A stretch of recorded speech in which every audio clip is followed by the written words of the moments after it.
Imagine moving into a quiet cottage only to find yourself trapped in a conversation across centuries, not through whispers or seances, but on a 1980s computer screen. Today, we dive into one of the strangest and most debated paranormal cases ever documented, the Dodleston Messages. Autumn 1984, Ken Webster, a 23-year-old high school economics teacher, moves into Meadow Cottage with his girlfriend Debbie, only 19 at the time. Their friend Nick Baggerly is also staying with them for an extended period. The cottage is old and in need of renovation. As Ken begins repairs, strange incidents start to occur. It starts small. Footprints with 6 toes appear in the dust on the floor, seemingly walking up the wall of the cottage. Ken, Debbie and Nick initially laugh it off as a prank, perhaps a friend sneaking in with a joke. Nick even grabs a paintbrush and covers the footprints with fresh paint. But to their shock, the prints return the next day in a different position. Each time they paint over the marks, the 6-toed footprints reappear, as if an unseen visitor is determined to be noticed. The trio also find odd chalk marks scrawled on the wall, and hear disembodied footsteps in empty rooms. Cold gusts of wind rip through the house without explanation, even lifting newspapers into the air. The sense of an invisible something watching them becomes impossible to ignore. One morning, they awake to find that a messy pile of cat food tins they'd left out the night before has been rearranged into a towering pyramid. 12 metal tins are stacked in a precise, gravity-defying structure on the kitchen floor. The eerie domestic disturbance is like a classic poltergeist case, mischievous, inexplicable, and escalating.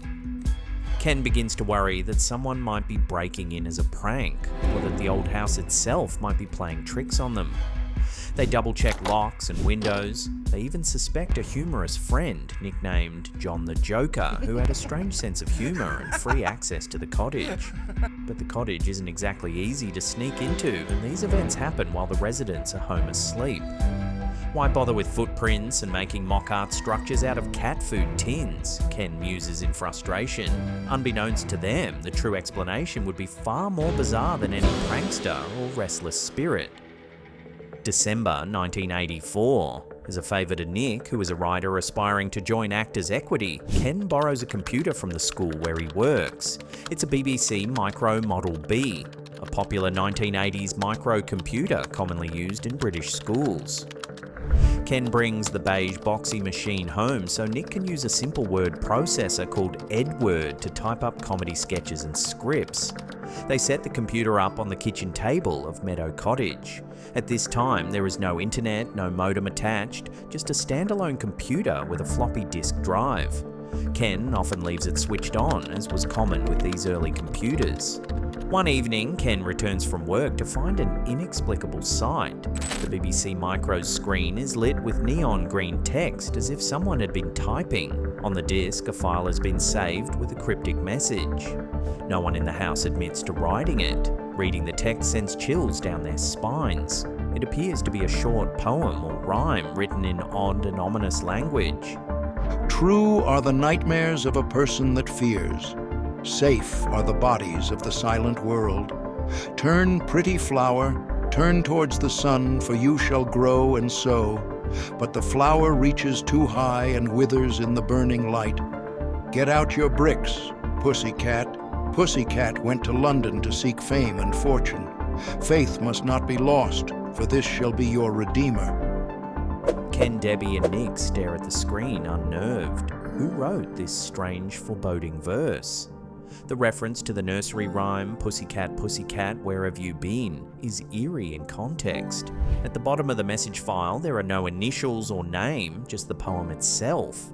Ken prints out a copy and deletes the file, unsure what else to do. They joke that perhaps their ghost has learned to type. A few days later, a second message appears on the computer. This time, it is even more perplexing. The text is written in a highly archaic form of English.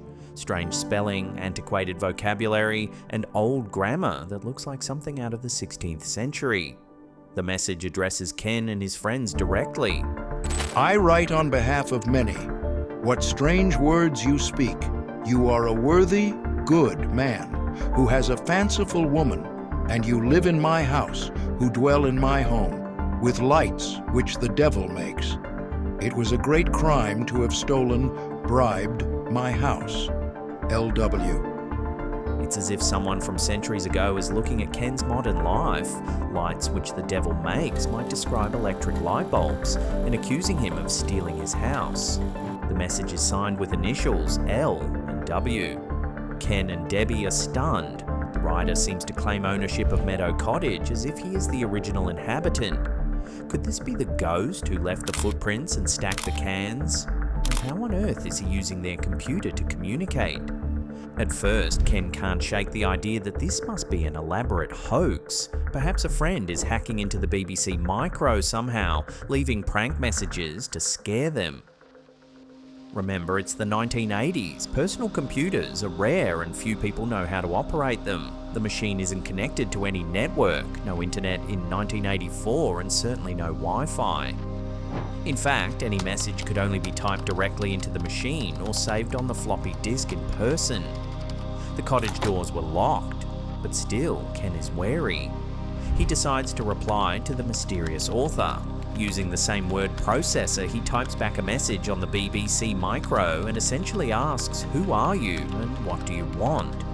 Thus begins a bizarre correspondence that will last for the next 18 months. Throughout 1985, messages continue to materialize on the computer. The entity writing to them gradually reveals more details about himself.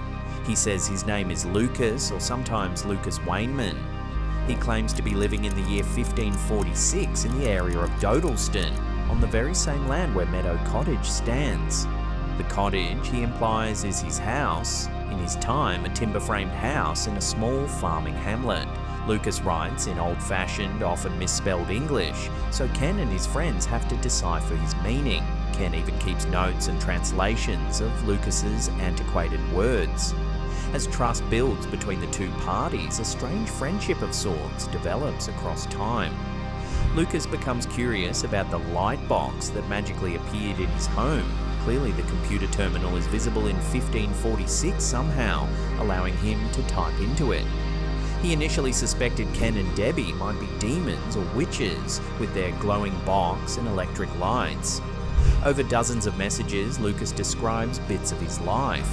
He says he is an educated man, having studied at Brasenose College, Oxford. He keeps livestock on his land. He lived during the reign of King Henry VIII and even mentions Henry's last wife, Catherine Parr, to indicate the year. He shares that he had a wife and son who tragically died of plague in 1517. The 1985 correspondence, Ken, Debbie and their circle of friends are amazed and a bit skeptical. Could they really be chatting with a Tudor-era farmer? Ken starts asking Lucas questions to verify his authenticity. He inquires about historical details, who is the king, what year is it exactly? Lucas insists it's 1546. At one point, Lucas writes that he attended Jesus College at Oxford, a detail that raises Ken's suspicions, since Jesus College didn't exist in 1546, it was founded in 1571. Was this a mistake by Lucas, or by a modern hoaxer? When Ken later presses Lucas about it, Lucas admits he deliberately lied as a test. He wanted to see if Ken was truly from the future and would catch the anachronism. This clever trap actually makes Lucas seem more convincing, not less. He was, in effect, verifying them just as they were verifying him. Such exchanges make it harder and harder for Ken to believe that some prankster friend could be improvising all of this. The vocabulary Lucas uses is largely accurate to 16th century Cheshire dialect, according to an analysis Ken's colleague performed with an Oxford English dictionary in hand. The friend, Peter Trinder, found that many of Lucas's words and phrases were indeed authentic to the 1540s, though a few grammatical quirks remained. This linguistic consistency impresses the small group and lends credibility to Lucas's claims. Meanwhile, the bizarre physical phenomena in the house continue at a low level. Sometimes chalk writings or brief notes appear scrawled on paper or on the wall, as if Lucas or something can write messages in the house itself, not just on the computer.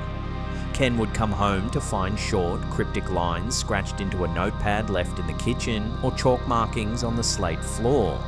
These too seem to correspond to Lucas's communications. It's as if there are multiple channels open: the computer and occasionally direct physical writing. Ken later says the tangible notes felt the most real to him, proof that this wasn't just electronic trickery. By now he's documenting everything, keeping printouts and a journal of the events. As 1985 wears on, the relationship with Lucas deepens, but suddenly the tone of the messages shifts. In one message, Lucas sounds distressed and says he won't be able to write much longer.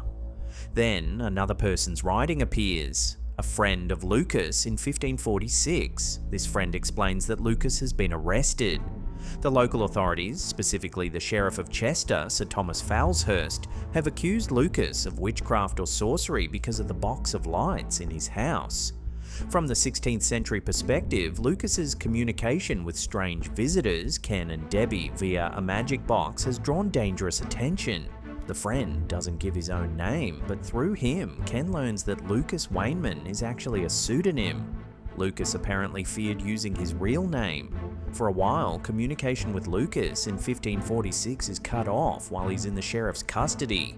Ken Webster and his friends in 1985 are now extremely invested in the fate of their time-crossing friend. They know that in the 1500s, being accused of consorting with devils, which is likely how Lucas's device is viewed, could lead to execution. Ken racks his brain. Is there any way to help someone who lived 439 years ago? In an inspired move, Ken digs into historical records and finds information about a certain Henry Mann, the Dean of Chester in the 1530s, who had corresponded with a known prophetess, the Maid of Kent, Elizabeth Barton, who was executed for treason in 1534. Ken relays these historical facts back through the computer to Lucas or his friend, hoping Lucas can use it to convince the authorities of his honesty, perhaps by proving knowledge beyond his time. For a moment, it appears Lucas might avoid punishment. There's mention that pressure was put on Sheriff Falshurst to release him. Lucas is indeed eventually released from prison, but kept under a form of house arrest, ordered to continue using the otherworldly box for the sheriff's monitoring. Astonishingly, during this period, the sheriff himself, Thomas Falshurst, uses the computer to write a terse message to Ken, essentially confirming that the year is 1546 and demanding to know who Ken is. The past and present are now in direct contact, and the stakes are life and death for Lucas. After the intervention, Lucas resumes writing. He is grateful to Ken and Debbie for their help, but he is clearly frightened. He confesses how terrified he is of being charged as a witch. It's at this point that Lucas finally shares his real name, Thomas Harden, sometimes spelled Howarden. Thomas, or Thomas Harden, was an alumnus of Brasenose College, and Ken later finds that a real Thomas Harden had been a dean at the college's chapel who was expelled in 1538 for refusing to denounce the Pope. This discovery is mind-blowing. It aligns closely with the backstory Lucas had given. It appears that Thomas Harden is a genuine historical figure, lending further credence to the notion that this is not just fiction. In his next note, Lucas Thomas explains why he hid his true name. He feared the consequences if the authorities, or even the mysterious third party involved, knew that Ken had his real identity. As soon as Thomas's real name emerges, however, another presence in the communication comes angrily forth.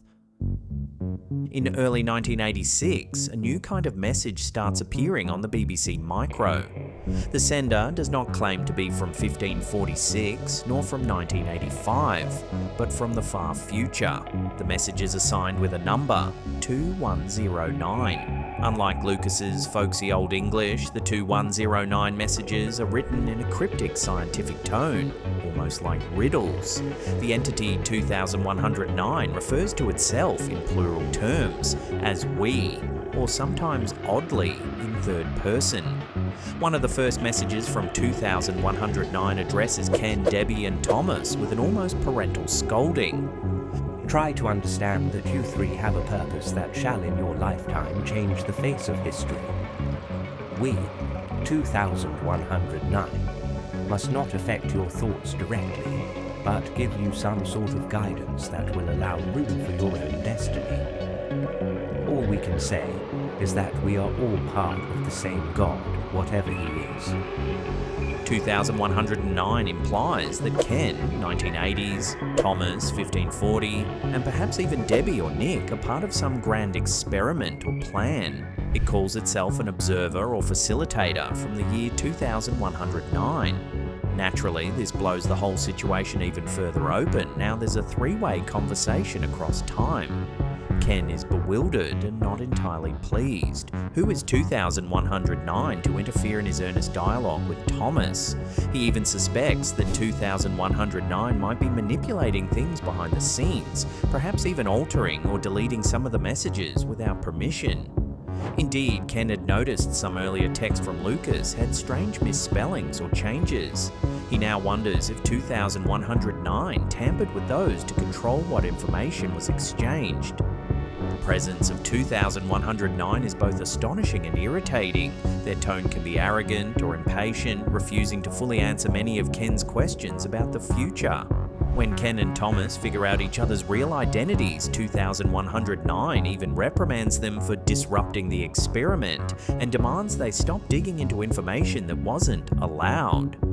It's as if 2109 wants the communication to happen, but only on its terms. For example, Thomas at one point writes in confusion to Ken, "I thought you were also from the year 2109 like your friend who brought the box of lights." This line reveals that someone from 2109 physically visited the year 1546 and gave Thomas the computer, sometime referred to as the Leames Boy Stee or box of light in the first place. Thomas had assumed Ken was allied with that futuristic visitor. Ken is flawed. Not only is the future entity providing tech to the past, but apparently Ken's involvement is intentional, orchestrated by 2109. The puzzle grows. Is this time link a natural phenomenon or a planned experiment by future humans, or something else? 2109 refuses to clarify, only hinting that revealing too much could jeopardize the outcome.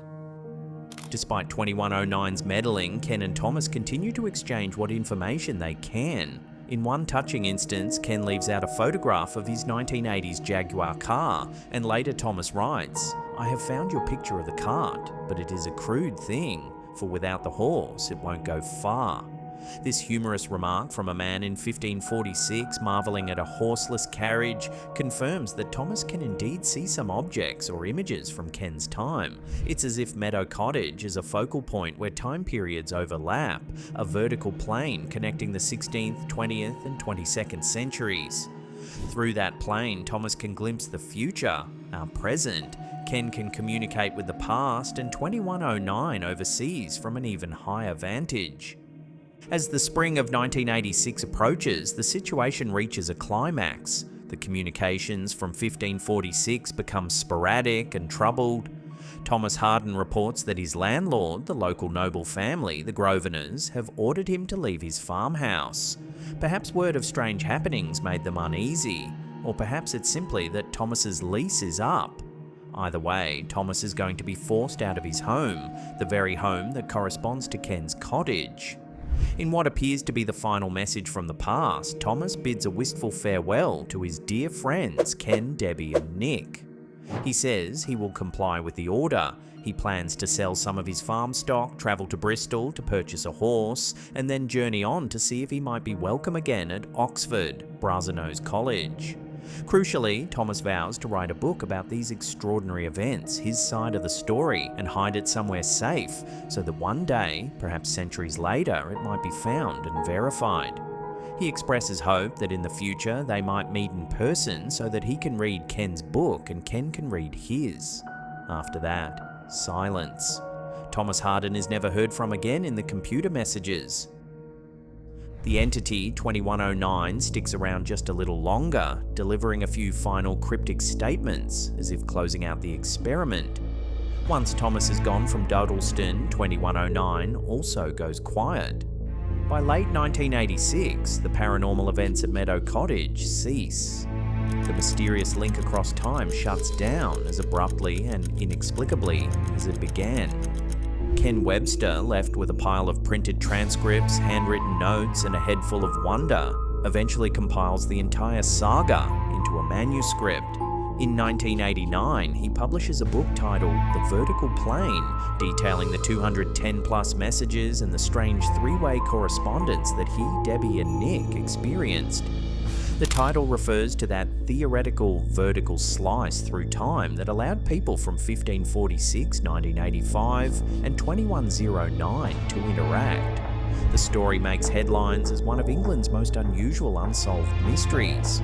Over the years, copies of The Vertical Plane circulate among paranormal enthusiasts, and debates rage over whether the whole thing was an elaborate hoax, a genuine haunting with a tech twist, or perhaps a case of some unknown physics enabling time overlap. For a while, Ken and Debbie step away from the spotlight, trying to return to normal life, but the Dodleston Messages leave behind a trail of intrigue that investigators and curious readers continue to follow decades later, even leading Ken to release an expanded edition of the book in 2022 with additional reflections. Nearly 4 decades have passed since the first Dodleston message flickered onto Ken Webster's computer screen, and we are still talking about it, whispering about the ghost in the machine. The enduring mystery of the Dodleston Messages lies in the fact that it left us with a story, but not a solution. Ken Webster's book, The Vertical Plane, stands as a chronicle of something utterly extraordinary, and in 2022 a new edition was released indicating that interest has not waned. Over the years, enthusiasts have formed online forums and pored over the transcripts, hoping to glean some hint that might crack the case. Could there be a lost Latin inscription in an Oxford archive that confirms Thomas Harden's hidden book exists? Could there be a futuristic theory or technology that explains how 2109 pulled off their experiment? As of now, no smoking gun has emerged. The promised manuscript of 1546 remains unfound, and 2109, if they're out there, have not sent any more faxes through time. What the Dodleston Messages have given us is a lot to ponder. It challenges our notions of linear time and provokes the question, if you could talk to someone in the past or future, should you? And what would you say? Ken Webster and Thomas Harden formed a friendship against impossible odds, showing that empathy and curiosity can bridge even centuries. In a way, their story is hopeful. It suggests that perhaps we're all connected in the great tapestry of time, and that learning from the past or future might be achievable in ways we never thought. For the villagers of Dodleston today, Meadow Cottage is likely just another pretty house on Kinnerton Road, with no obvious signs of its brief brush with the inexplicable. One can imagine that current residents, if aware of the legend, might occasionally smile at the idea of a phantom typist in their kitchen. Perhaps at night, the new owner's computer hums and they joke, "Any messages from 1546 today?" The quiet normalcy of the cottage now only adds to the mystique of what occurred back in the 80s. In closing, the case of the Dodleston Messages remains unresolved, an open-ended tale that each person must interpret for themselves. Was it a grand hoax, a genuine haunting, a time warp experiment, or something else entirely? We may never know for sure, but it leaves us with a final, lingering question, one I'll pose to you. If one day you found a message on your device from someone who claimed to live 400 years ago, would you reply? And if you did, how would it change your understanding of reality?